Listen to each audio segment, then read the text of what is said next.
Salut tout le monde, c'est Jérémy. Ça fait un moment que je voulais vous parler de mon système de sécurité vidéo Ring que j'utilise depuis maintenant presque 2 ans et je pense que j'ai assez de retours pour vous donner les avantages et inconvénients de cette solution qui me permet de garder un œil sur ma maison depuis n'importe où, le tout connecté avec Amazon et qui fonctionne directement avec Alexa. Quand j'ai choisi cette solution plutôt qu'une autre, j'avais plusieurs prérequis. Je voulais une solution qui me permette de jeter facilement un œil sur l'extérieur de ma maison quand je suis pas là pour voir si tout va bien, que cela fonctionne sur batterie, d'avoir un semblant de système d'alarme quand je suis là et être informé rapidement en cas de mouvement autour de la maison. Je voulais aussi avoir une sonnette connectée pour répondre via mon smartphone aux différents livreurs et je voulais aussi être prévenu de tout ça sans forcément devoir utiliser mon téléphone car quand je suis à la maison, je le pose à un endroit et je me promène pas forcément avec et ça serait dommage de passer à côté de certaines alertes. Quand on prend tout ça en compte, ça permet de diminuer le nombre de marques qui répondent aux besoins et c'est ce qui m'a fait choisir le système Ring qui appartient à Amazon et qui propose souvent de belles promos pendant leur Amazon Prime Day en juin-juillet chaque année. Et la moindre réduction est bienvenue car j'ai acheté en tout 4 Ring Spotlight, 2 Ring Stick-Up Cam, une Ring Video Doorbell Pro, un Carillon, un Amazon Echo Show 5, un Amazon Echo Show 8 et 6 mois plus tard j'ai aussi acheté la Ring Floodlight et ça commence à chiffrer. J'ai donc 3 types de caméras différentes qui ont certains points communs, elles fonctionnent toutes en Wi-Fi, elles sont Full HD, ont de la vision nocturne, permettent de recevoir des alertes sur Alexa ou via l'application que je vous montrerai après, et elles peuvent toutes être mises en extérieur, elles résistent au froid et à la pluie, et elles ont toutes un micro et des haut-parleurs. Ensuite on va avoir des différences entre les Ring Stick-Up et les Ring Spotlight. La Stick-Up est plus petite et passera plus facilement inaperçue en intérieur comparée à la Spotlight qui est plus grosse et qui elle dispose de 2 emplacements pour la batterie, contre un seul sur l'autre, de projecteurs qui s'allument automatiquement en cas de détection, une détection de mouvement plus poussée avec le détecteur situé sur le dessous de la caméra, un angle de vision plus large. Donc dans mon cas, j'ai mis 2 stick-up en intérieur, une dans mon garage et une dans ma véranda, et j'ai ensuite mis 4 spotlights tout autour de ma maison, ce qui me permet de couvrir chacune des caméras avec la précédente. Donc normalement, si quelqu'un vient à s'approcher d'une caméra pour l'endommager, une autre caméra enregistrera cela et je couvre toutes les fenêtres et points d'accès. Et le fait que les projecteurs s'allument peuvent aussi ajouter un petit effet dissuasif. Toutes les caméras s'installent très facilement, soit on les pose, soit on les fixe, on met les batteries dedans, on scanne le QR code avec l'application et c'est terminé. Après, on peut ajuster les différents paramétrages dans l'application pour affiner le tout. En plus de ça, j'ai rajouté une caméra Floodlight que j'ai mis en remplacement d'un éclairage qui était déjà là car celle-ci est filaire. Elle fait caméra comme les autres Spotlight mais elle a en plus 2 projecteurs orientables et permet du coup de faire office de vrai éclairage pour quand je rentre dans ma cour ou si quelqu'un d'autre s'approche le soir. Donc elle est plus chère mais offre plus que les autres aussi au passage car elle peut rester allumée autant que je le souhaite contrairement aux autres où ça sera vraiment un allumage le temps de l'enregistrement et ponctuel pour ne pas vider les batteries. Comme je vous le disais dans les prérequis, je voulais aussi une sonnette connectée, la Ring Video Doorbell Pro, qui vient compléter les caméras car elle fonctionne aussi de la même façon avec la détection de mouvement et donne encore un autre point de vue supplémentaire, mais surtout permet de répondre directement aux personnes qui sonnent à ma porte depuis l'application, mais surtout depuis les Amazon Echo Show que j'ai acheté pour l'occasion. Ça c'est un vrai plus car j'ai pas besoin de sortir mon téléphone, j'ai un Echo Show par étage, le 8 pouces pour le salon et le 5 pour la chambre. Les 2 appareils nous servent aussi à écouter de la musique, mais pour être honnête, je fais pas grand chose de plus avec l'écran intégré à part répondre quand quelqu'un sonne à la porte et que je suis chez moi, mais je peux aussi lui demander directement de m'afficher les caméras si besoin, encore une fois, sans devoir aller chercher mon smartphone et c'est pratique pour lever un doute par exemple. Et pour compléter le tout, un carillon qui permet de sonner quand quelqu'un sonne à la porte, mais il me sert aussi d'alarme sonore si une détection est faite quand les caméras sont activées. Là aussi je pourrais en rajouter un deuxième par la suite, histoire d'en avoir un par étage, mais pour le moment ça me suffit. A l'usage, j'active donc les caméras quand je ne suis pas là, le soir quand on sait qu'on ne sortira plus, et pour la partie sécurité, c'est rassurant de savoir qu'en un instant, je peux voir tout ce qui se passe autour de la maison, au besoin allumer toutes les lumières de la maison d'un coup, parler à travers la caméra pour faire peur à quelqu'un, ou encore déclencher les sirènes s'il le faut. Heureusement pour moi, j'ai jamais eu à faire tout ça, et au quotidien, ça me permet surtout de voir les chats, les renards ou autres animaux qui passent autour de la maison la nuit. Quand je suis en vacances, je peux garder aussi un œil sur la maison quand il y a une tempête, être assuré sur le fait que rien ne soit tombé, vérifier s'il a neigé ou si tout se passe bien dans le potager, et puis surtout, tout ce qui est livraison quand je suis absent, je peux répondre directement au livreur depuis mon smartphone, lui donner l'autorisation de le poser quelque part ou de le confier à un voisin, et récemment j'ai aussi automatisé mon volet roulant pour pouvoir l'ouvrir quand le livreur est là et le refermer après lui.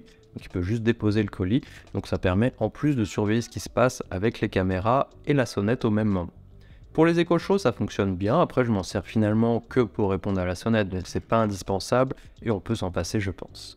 Je vais maintenant vous présenter l'application Ring avant de passer aux avantages et inconvénients de ce système. Alors maintenant, on va venir faire un tour sur l'application Ring. Donc je l'ai sur mon smartphone, comme vous le voyez. Ce qui est bien, c'est que directement, quand on l'ouvre, on a tout de suite un aperçu sur les différentes caméras qui sont ici. Donc là, vous voyez toute la détection de mouvement est désactivée.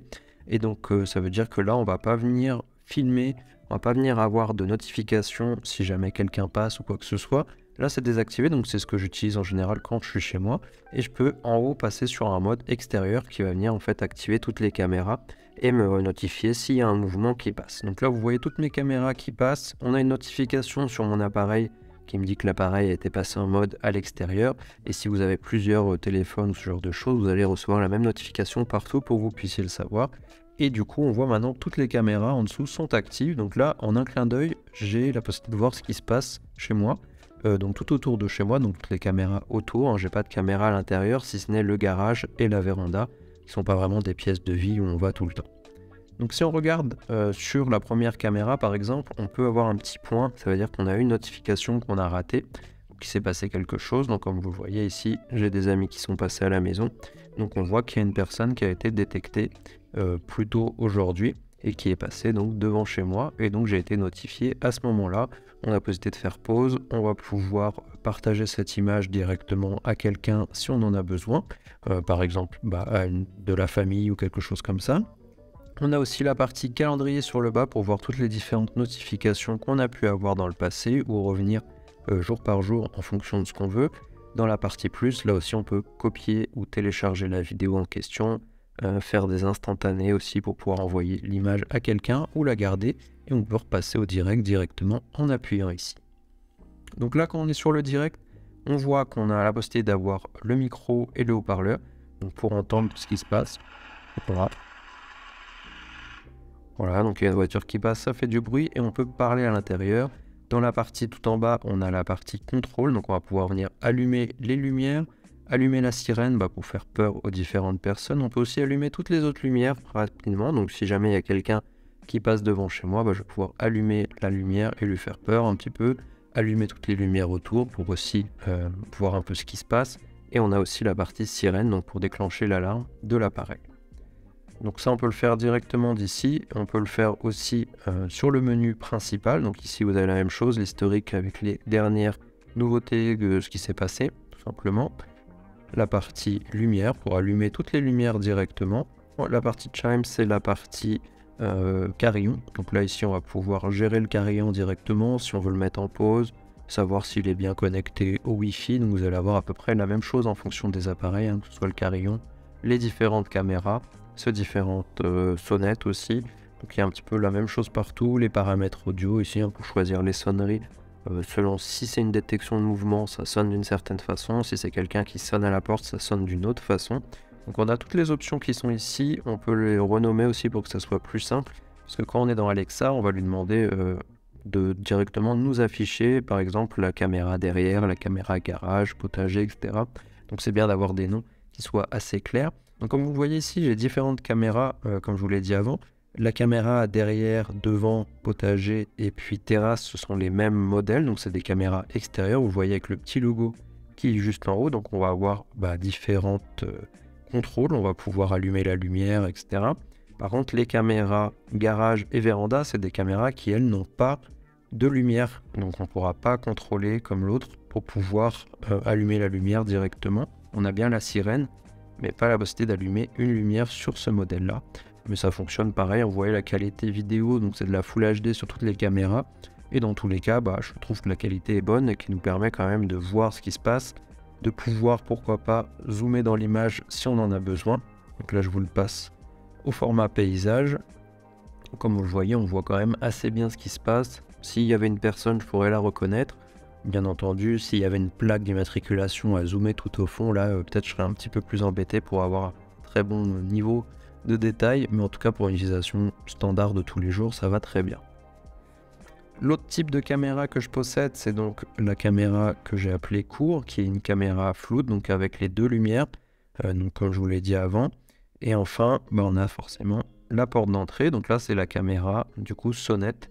Donc ici on aura les mêmes contrôles de toute façon, sauf qu'on n'a pas de lumière sur celle-là, et il n'y a pas de sirène non plus, donc c'est vraiment juste recevoir des notifications en cas de passage.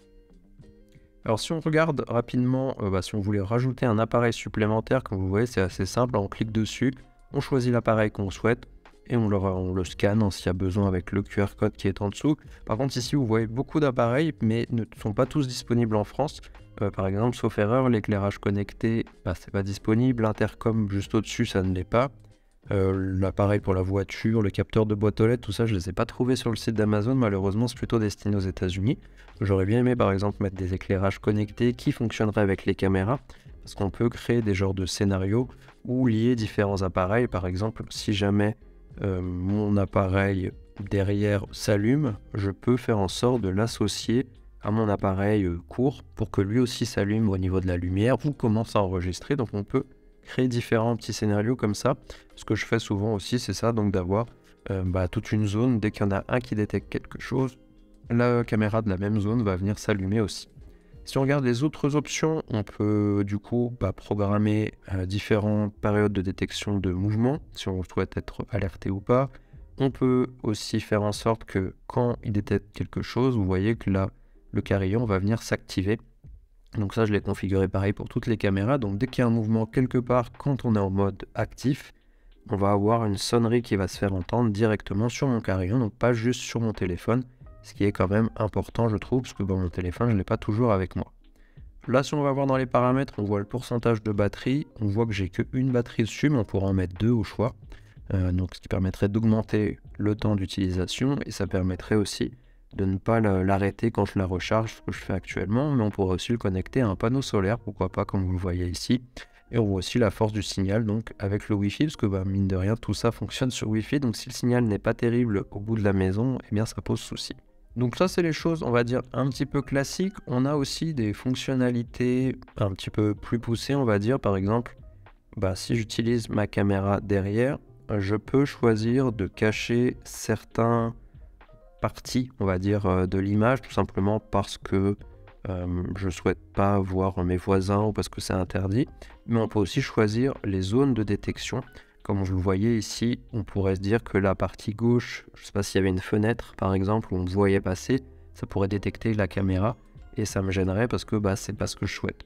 Là ici on peut choisir quelle partie on veut utiliser et ça va être le cas pour chacune des caméras. Donc ça aussi c'est pratique pour vraiment affiner la partie qu'on veut être détectée. On a aussi des modes de fonction un petit peu, on va dire, intelligence artificielle, donc qui est assez récent. Donc on va pouvoir par exemple choisir de marquer une zone chez soi qui serait pour la réception des colis. De sorte que si un livreur vient poser un colis, alors logiquement j'aurais été notifié parce qu'il était passé devant chez moi. Mais en plus de ça, je pourrais dire que cette zone-là, je veux une notification si le colis est posé là. Donc il va venir rechercher régulièrement, vérifier qu'il n'y a pas une boîte posée. Donc ça je ne l'ai pas utilisé parce que moi j'ai pas de zone vraiment appropriée pour ça. Mais il y a des fonctions comme ça qui viennent rajouter par la suite. Toujours sur la partie détection de mouvement, on peut venir affiner si vous avez trop de notifications, de dire qu'on veut déjà une certaine zone simplement, pas d'autres zones qui seraient couvertes par ça. Mais on peut aussi dire que la sensibilité est plus ou moins forte. Mais on peut aussi choisir que le système de détection va simplement venir vous alerter que si une personne est détectée et non pas finalement des animaux ou ce genre de choses. Donc il y a vraiment des options assez poussées pour pouvoir le faire et éviter que ça sonne tout le temps. Moi sur toutes mes caméras, j'ai mis en sorte que ça soit alerté que si jamais c'est une personne qui passe devant chez moi. Mais par contre, je reçois effectivement des petites notifications que je peux consulter les jours suivants. S'il y a un chat qui passe dans mon jardin, là, comme vous pouvez le voir. On peut aussi filtrer pour venir voir un petit peu tout ce qui s'est passé dans les jours précédents. Par exemple, afficher que les différents mouvements en fonction du jour. Donc moi, par exemple, je sais que sur cette caméra, j'ai souvent des chats. J'ai aussi souvent un renard qui passe le soir. Donc comme ça, je peux voir ça. Alors ça, je ne recevrai pas de notification, par exemple, parce que moi, j'ai coché pour que ça ne m'affiche que finalement les notifications si une personne est détectée. Donc là, le matin, je vois le petit numéro 1 ou 2 ou 3 de notifications sur cette caméra. Mais au final, je vois juste que c'est un chat ou un animal qui est passé, mais j'ai pas été réveillé en pleine nuit pour voir le chat du voisin qui passe. Après, des fois, donc, comme vous voyez, ça permet de voir aussi un petit peu les animaux qui se promènent. Et je sais que des fois, j'ai certains animaux plus ou moins rares, on va dire, qui passent sur certaines caméras. Donc c'est assez amusant parce qu'on les voit souvent sur les mêmes d'ailleurs. J'essaie de retrouver dans l'historique un petit peu plus vieux que ça. Là, je sais qu'on voit bien ce renard, par exemple. Donc ça, c'est assez amusant à voir parce que bah, c'est pas quelque chose qu'on voit forcément tous les jours.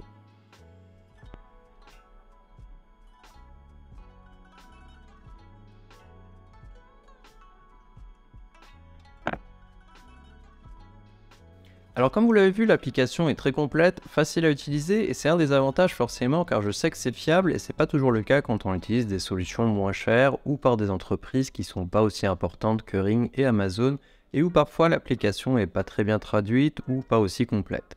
Un autre avantage c'est la gamme est très large que ce soit les caméras, les sonnettes, les carillons, le fonctionnement avec Alexa, on a aussi un système d'alarme, il y a aussi tout un tas d'accessoires pour les accrocher. Il y a malheureusement certains objets qui ne sont pas disponibles en Europe, ça viendra peut-être par la suite, mais on peut très bien rajouter des composants au fur et à mesure de l'évolution de son besoin. Par exemple, moi j'ai choisi de ne couvrir que les zones non habitées chez moi, mais des fois je me dis que rajouter une caméra filaire en plus pour garder un œil sur mon lapin quand je ne suis pas là, ça serait pas mal. Et je sais que si je veux le faire, je la commande, je la reçois 2 jours après, la caméra est rajoutée en 5 minutes. Et voilà, ça fonctionne, hein. Comme c'est Amazon derrière Ring, s'il y a la moindre question, je peux faire appel au support. Et je sais aussi que pour le moindre problème technique sur un appareil, je les contacte. 2 jours après, j'en ai une autre. Et sur un système de sécurité, on n'a pas forcément envie de se battre avec un support technique pendant des jours ou des semaines. Et je sais qu'à ce niveau-là, j'ai jamais été déçu de leur part. Et depuis presque 2 ans que j'utilise le système, à part recharger les batteries, j'ai jamais rien eu à faire, sachant que ça descend facilement à moins 15 degrés où j'habite l'hiver. Il y a de la neige, des intempéries et ce genre de choses, et pour l'instant, je n'ai jamais eu aucun souci. Un point qui est positif aussi, c'est le système de batterie. Toutes les caméras que j'ai mis en place sur batterie n'ont pas de prise à proximité, et ça aurait été trop compliqué d'en rajouter, donc j'avais pas vraiment le choix, mais elles sont vraiment endurantes. Je pourrais pas vous dire exactement combien de temps on tient, car en fonction de si on prend une caméra derrière la maison qui a une détection par mois ou plus, et celle devant qui en a beaucoup plus, ça sera pas la même chose, mais je tiens facilement plusieurs mois sur certaines.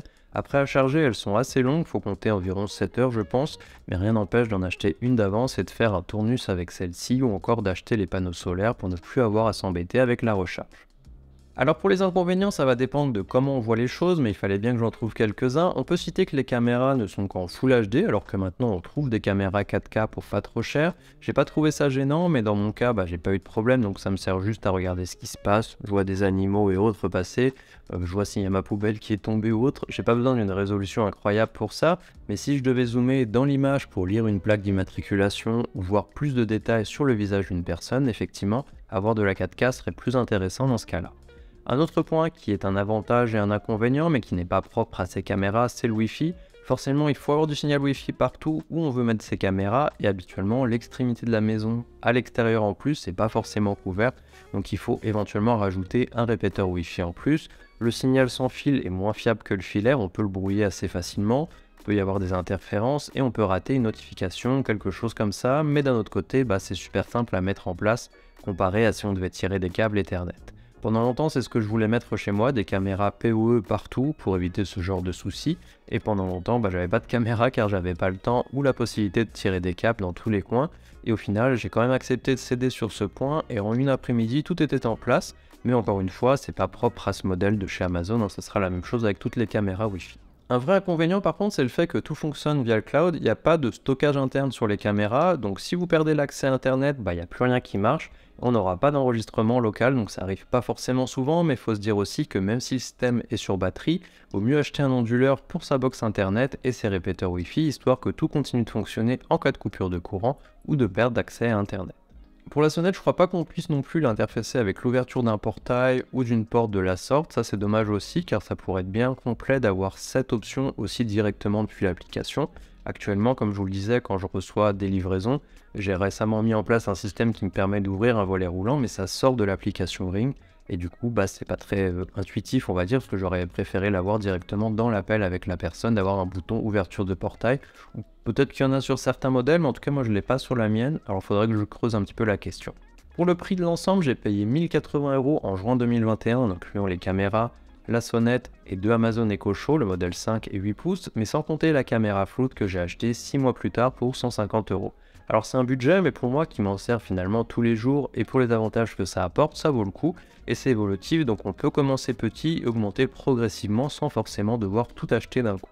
Un point aussi à prendre en compte, c'est que l'utilisation des différentes fonctions que je vous ai montrées sur l'application fonctionne via un abonnement pour pouvoir bénéficier de toutes les fonctionnalités de notification d'accès aux images après plusieurs semaines et autres. Je vous mettrai un lien dans la description si vous voulez le détail des fonctionnalités qui sont faites avec la version gratuite ou avec la version payante. Au total, ça me coûte 100 € par an pour toutes mes caméras. Je trouve pas ça excessif quand on le rapporte au mois, c'est moins cher qu'un abonnement Netflix ou qu'un paquet de cigarettes pour ceux qui fument, et surtout ça permet de garder ces images sauvegardées en dehors de chez soi et tous les autres avantages qu'on a déjà vus. Après je me fais pas trop de soucis sur le fait que mes données soient hébergées en dehors de chez moi, ça filme que l'extérieur donc il n'y a rien de très confidentiel que mes voisins ne peuvent pas voir de toute façon, et surtout ça permet que tout fonctionne si facilement, et vu la taille de l'entreprise, j'ai pas vraiment peur que ça ferme un jour et que mes caméras soient inutilisables. Alors comme vous pouvez le constater, je suis content de mon système, ça répond à mon besoin pour couvrir ma maison, c'est facile à installer et à utiliser et je pense que ça peut correspondre à pas mal de besoins. Après si c'est juste une caméra toute simple pour voir ce qui se passe à l'intérieur d'un appartement, on peut trouver des solutions moins chères et plus simples. Et bien entendu c'est bien de pouvoir détecter ce qui se passe autour de chez soi, mais c'est bien aussi d'avoir des solutions pour avoir quelqu'un qui puisse intervenir rapidement. Heureusement pour moi, j'ai de super voisins qui peuvent venir voir ce qui se passe, peut-être même réceptionner les colis. Donc ça aussi c'est très important bien sûr, hein, ça remplace pas d'avoir de bons contacts avec ses voisins, mais c'est quand même une bonne solution à avoir en complément. Voilà, j'espère que cette vidéo vous a plu, donc n'hésitez pas à me dire ce que vous pensez de ce système, dites-moi aussi si ce type de vidéo vous plaît, peut-être que je pourrais vous présenter d'autres caméras, peut-être plus abordables, peut-être d'un petit peu différentes, donc dites-moi ça en commentaire, et on se voit très bientôt.